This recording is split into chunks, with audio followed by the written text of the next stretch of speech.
Assalamualaikum warahmatullahi wabarakatuh. Selamat pagi Pak Yusta, selamat pagi teman-teman.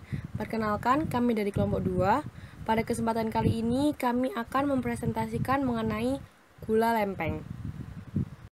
Sebelum itu, perkenalkanlah kami kelompok 2 untuk memperkenalkan anggota kelompok kami. Yang pertama adalah Dea Ananda CM dengan NIM 2203 012 013 0056. Yang kedua adalah Livia Fionika Lesa dengan NIM 2203 012 013 0070. Yang ketiga, Amalia Caesa Chandra dengan NIM 2203 012 013 0072.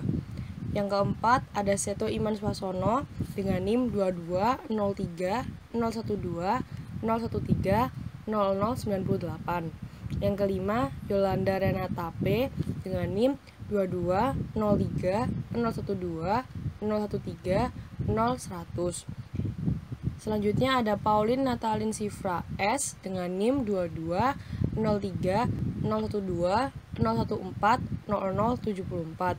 Selanjutnya Kendra Ayu Paramita dengan NIM 22 03 012 014 0094. Yang terakhir ada Syabani Isnainka dengan NIM 22 03 012 014 0106. Ya, pada kesempatan kali ini kami akan memaparkan mengenai 4 hal.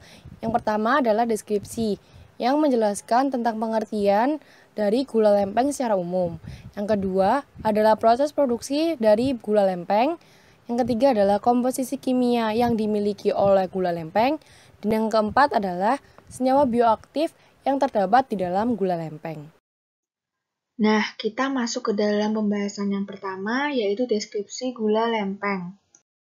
Gula cetak lebih dikenal dengan nama gula lempeng merupakan gula merah yang dihasilkan dari proses pengolahan, yakni proses penyadapan, penyaringan, dan pemasakan nira lontar yang kemudian dicetak.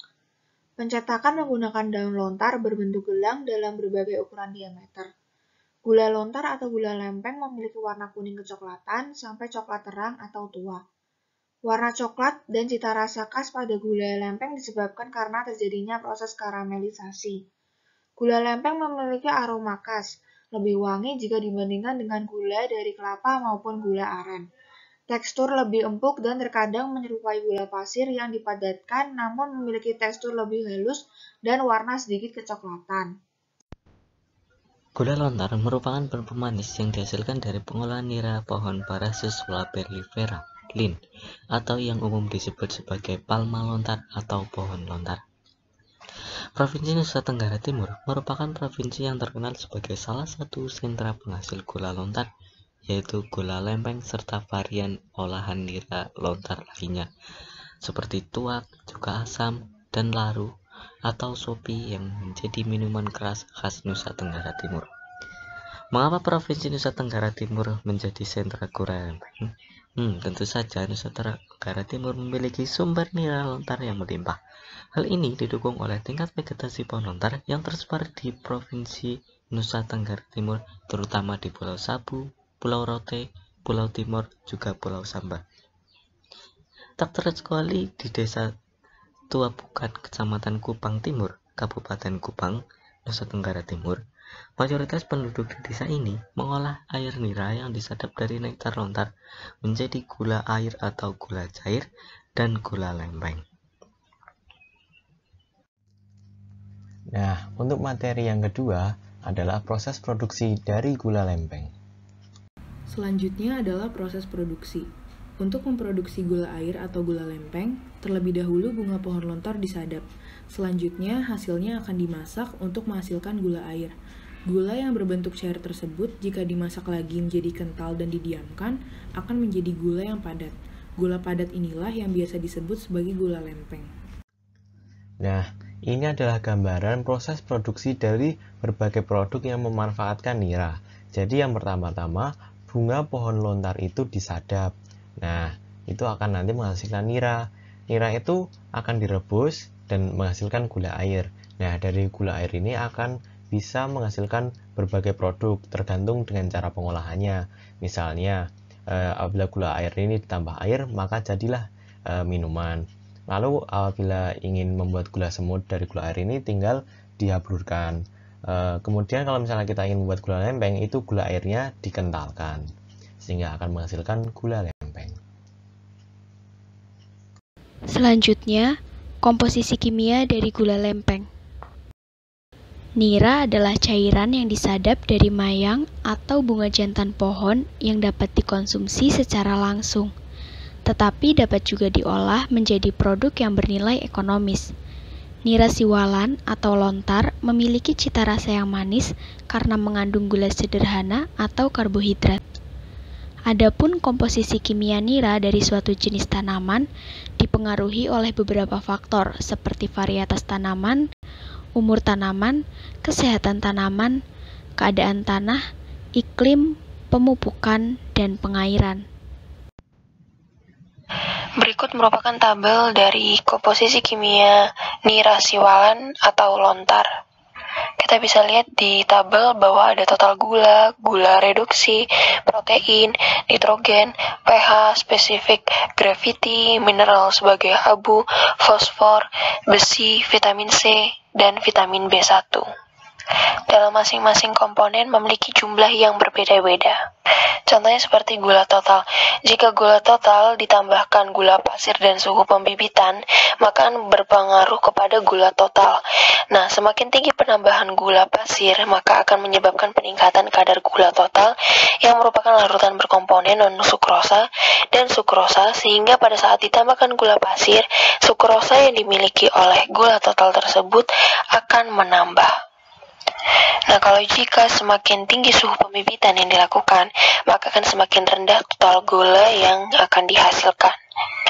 Jika kita melihat kadar air di sini, pada sampel nira lontar memiliki kadar air yang justru lebih tinggi dibandingkan kadar air pada sampel gula pada umumnya. Adapun faktor yang menyebabkan kadar air semakin sedikit yaitu adalah proses pemasakan.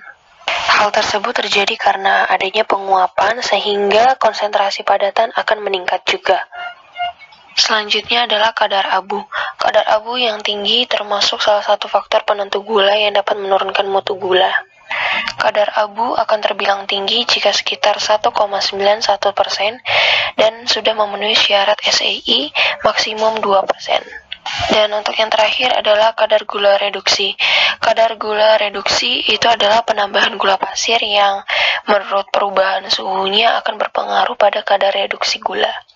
Pada pengamatan gula reduksi akan terjadi jika 4,28 sampai 5,99% dan memenuhi persyaratan SAE maksimum 6%. Jika semakin banyak gula pasir yang ditambahkan, maka kadar gula reduksi akan semakin menurun. Yang keempat adalah senyawa bioaktif.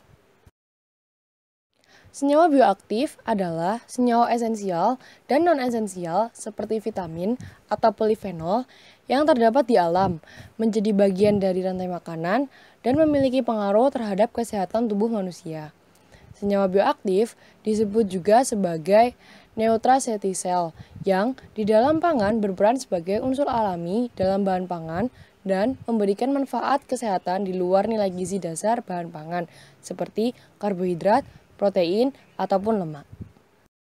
Pada nira lontar diketahui mengandung nitrogen, fosfor, zat besi, vitamin C, dan vitamin B1. Nitrogen pada nira lontar yang akan digunakan merupakan komponen penyusun DNA atau asam deoksiribonukleat dari makhluk hidup. Nitrogen diperlukan tubuh untuk sintesis protein dan asam amino yang memengaruhi pertumbuhan, hormon, fungsi otak, dan sistem kekebalan tubuh. Fosfor pada gula lempeng termasuk ke dalam mineral makro yang sangat dibutuhkan oleh tubuh dan bermanfaat untuk pembentukan tulang dan gigi, mengatur pengalihan energi, serta pertumbuhan dan perbaikan sel. Zat besi yang terkandung dalam gula tersebut merupakan salah satu jenis mineral mikro yang berfungsi sebagai alat angkut oksigen, alat angkut elektron sel, penguat sistem kekebalan tubuh, dan reaktor enzim di dalam jaringan tubuh. Meskipun vitamin bukan merupakan sumber energi, tetapi vitamin sangat diperlukan bagi pertumbuhan tubuh. Contohnya vitamin C dan vitamin B1 yang terdapat dalam gula lempeng. Vitamin C merupakan vitamin esensial atau tidak dapat dihasilkan sendiri oleh manusia yang berperan penting dalam membantu penyerapan zat besi dan mempertajam kesadaran, menetralkan radikal bebas, serta membantu darah putih menghancurkan kuman penyerang, dengan catatan dalam jumlah yang sangat besar. Vitamin B1 atau yang dikenal dengan tiamin atau aniurin adalah vitamin yang terlarut dalam air yang berfungsi untuk membantu melepaskan energi dari makanan serta mempertahankan kesehatan susunan saraf. Sekian dari kami, terima kasih atas perhatiannya. Semoga ini dapat bermanfaat bagi kita semua. Akhir kata, selamat pagi dan wassalamualaikum warahmatullahi wabarakatuh.